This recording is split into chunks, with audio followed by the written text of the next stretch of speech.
Hello friends, कैसे हो आप सब। आई होप ठीक ही होंगे। मैं सुनीता सोनग्रे यूट्यूब चैनल में आप सभी का स्वागत करती हूँ। मैंने बनाई है व्रत की सिंपल सी थाली, जिसे मैंने बहुत ही जल्दी और कम टाइम में तैयार की है। कुछ व्रत होते हैं उनमें हम अन्न नहीं खाना होता, जैसे जन्माष्टमी का व्रत, शिवरात्रि का व्रत, नवरात्रि के व्रत। इनमें हम अन्न नहीं खाते हैं। और भी बहुत सारे व्रत होते हैं, उनमें हम अन्न खा लेते हैं। ये समय के चावल हैं, ये अन्न में नहीं आते हैं। इन्हें बोया नहीं जाता, ये कुदरती उगते हैं। इन्हीं की रेसिपी मैंने आज बनाई है, समय के चावल की खिचड़ी। ये बहुत ही छोटे छोटे होते हैं और इनसे बनी खिचड़ी काफ़ी टेस्टी और हेल्दी होती है। अब नवरात्रे भी आने वाले हैं, ये रेसिपी हम नवरात्रों में भी बना सकते हैं। 9 देवियों का यह त्यौहार होता है जो 9 दिन तक चलता है, जिसमें रोटी और दाल चावल नहीं खाते हैं। सब्जी भी बहुत ही सिंपल बनती है और कुछ मसाले भी नहीं डालते हैं। चलिए शुरू करते हैं। यह रेसिपी बनाने के लिए मैंने 3 कच्चे आलू लिए, जिन्हें मैंने पानी से धोकर और पानी में ही डिप कर दिया है। समय के चावल की खिचड़ी में मैं एक ही आलू डालूंगी, बाकी 2 आलू दूसरी रेसिपी के लिए हैं। मैंने यहाँ 2 बड़े टमाटर लिए हैं और 6-7 हरी मिर्चें ली हैं। इस व्रत में लाल मिर्चें यूज़ नहीं करते हैं। मैंने इन्हें पानी से अच्छी तरह से धो लिया है। और इस रेसिपी में डालने के लिए मैंने 1 छोटा चम्मच सेंधा नमक लिया है। इसे व्रत का नमक भी कहते हैं और लौरी नमक भी कहते हैं। थोड़ी सी हींग, आधा छोटा चम्मच जीरा, 6-7 काली मिर्च, 2 लौंग और 2 हरी इलायची भी ली है। इससे व्रत की खिचड़ी में बहुत अच्छा टेस्ट आता है। टमाटर मैंने काफ़ी रेड और रसीले लिए हैं, ये हाइब्रिड वाले टमाटर हैं। इससे व्रत की खिचड़ी में बहुत अच्छा कलर और टेस्ट आता है। इन्हें मैंने पानी से धोकर और चॉपर पर रखकर चाकू से बारीक बारीक काट लिया है। ये टमाटर देखने में देसी टमाटर जैसे होते हैं, मगर ये देसी नहीं होते और इनका टेस्ट खाने में बहुत अच्छा होता है। इससे खिचड़ी बहुत ही स्वादिष्ट बनती है। हरी मिर्च के डंठल तोड़कर उन्हें चाकू से अच्छी तरह से काट लिया है और एक आलू को चाकू से छीलकर इसका पतला पतला छिलका उतार कर छोटे छोटे पीसों में काट लिया है। अब मैंने 100 ग्राम समय के चावल पानी के एक बाउल में धोने के लिए डाल दिए। कुछ लोग इन चावलों को धोते नहीं हैं, फटका लगाकर ऐसे ही बना लेते हैं। मैं इन्हें धोकर ही डालती हूँ, इससे इनमें धूल मिट्टी होती है वह निकल जाती है। अच्छी तरह से पानी से वॉश करके मैंने इनका गंदा पानी निकाल दिया है और साफ़ सुथरे समय के चावल एक बाउल में ही रहने दिए। मैंने अब गैस ऑन करके कुकर को गैस पर रखा। फिर गाय का शुद्ध देसी घी का एक नया पैकेट लिया। मैं ये रेसिपी यहाँ देसी घी में बना रही हूँ। ये रेसिपी सरसों के तेल या रिफाइंड या किसी भी वनस्पति ऑयल में बना सकते हैं। सरसों के तेल को अच्छी तरह से पका कर ही बनाएं। अब इस पैकेट को खोलकर मैंने कैंची से काटा और अब गर्मियाँ आ गई हैं। घी सर्दियों में जमा हुआ रहता है, गर्मियों में ये अपने आप ही पिघल जाता है। फिर मुझे याद आया, जोत की डब्बियों में भी घी ख़त्म हो गया है।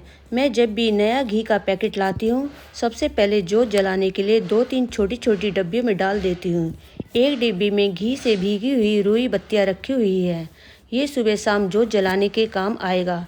फिर मैंने आधा कलछी घी लिया और कुकर में डाल दिया। घी को हल्का सा गर्म होते ही हींग, जीरा, काली मिर्च, लौंग, हरी इलायची, इन सभी को एक साथ कुकर में डाल दिया और फिर साफ धुले और कटे हुए आलूओं को भी कुकर में डाल दिया। इन सभी को घी के अंदर मिक्स करते हुए एक कलछी से अच्छी तरह से चलाया। अगर किसी को आलू से कोई परेशानी है तो वे इसे नहीं डालें, वे इसे स्किप भी कर सकते हैं, ये ऑप्शनल है।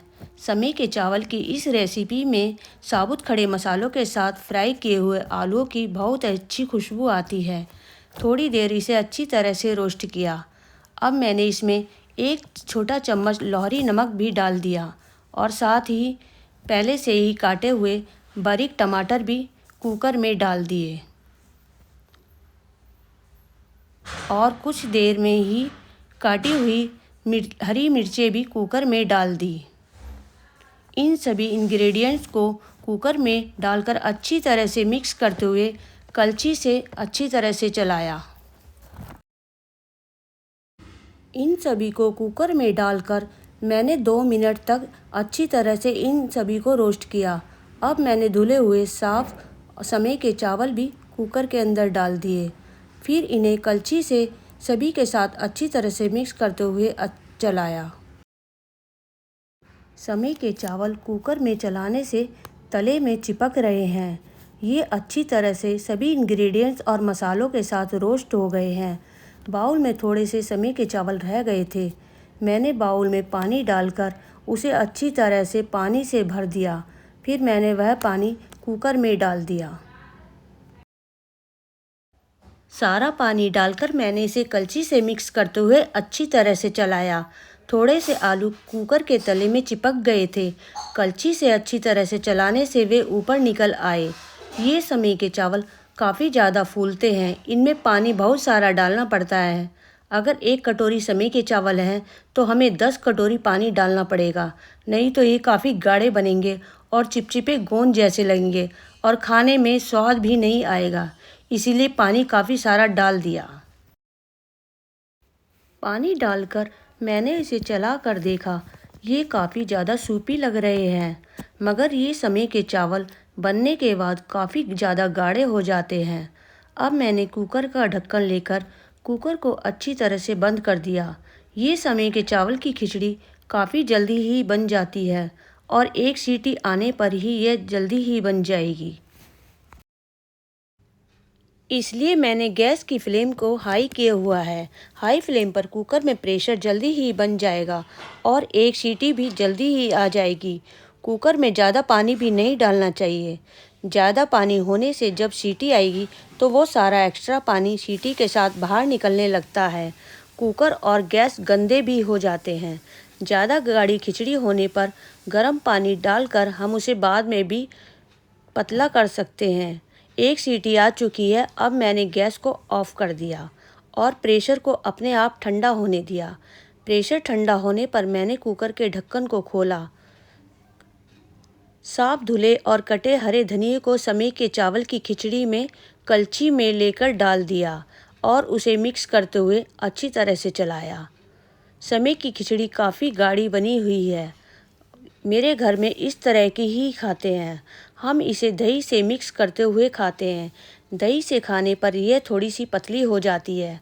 मैंने अब इस व्रत की खिचड़ी को एक अलग बाउल में निकालना शुरू किया। अगर ये किसी को ज़्यादा गाढ़ी लग रही है तो इसमें थोड़ा गर्म पानी डालकर इसे पतला भी कर सकते हैं और एक उबाल भी लगा लें, नहीं तो ऐसे भी ठीक है।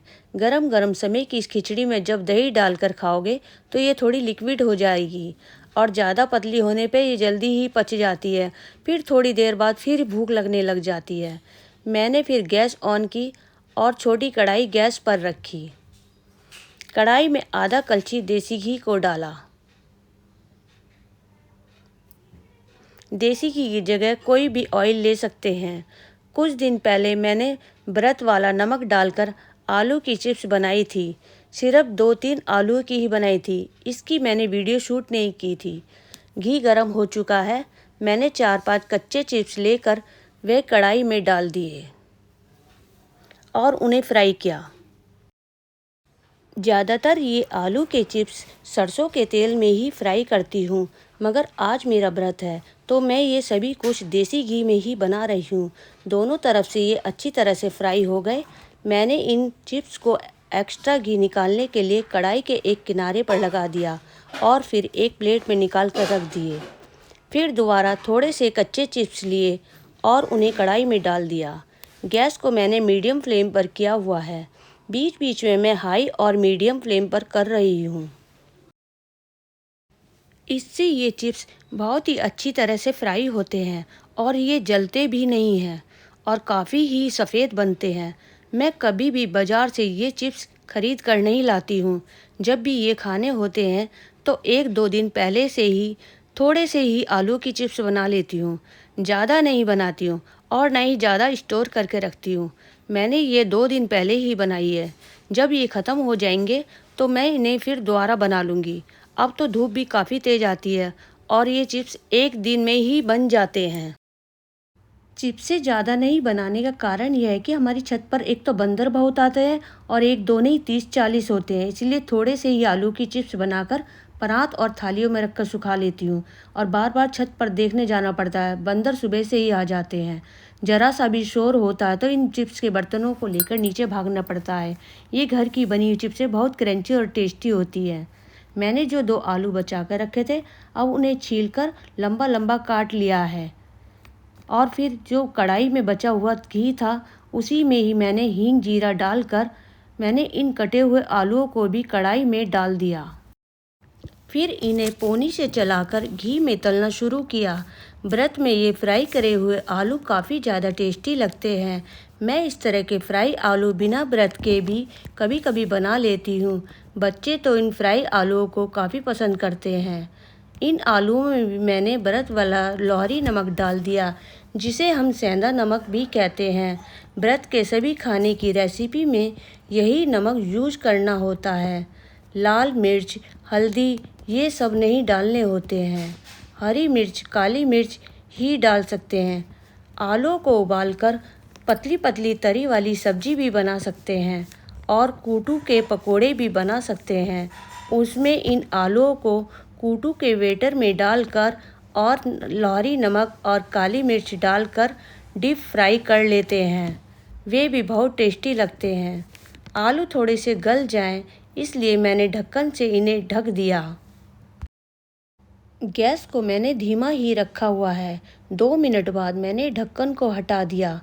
ढकने से ये आलू अंदर तक गल जाते हैं। अब मैंने इन्हें पोनी से चला कर देखा।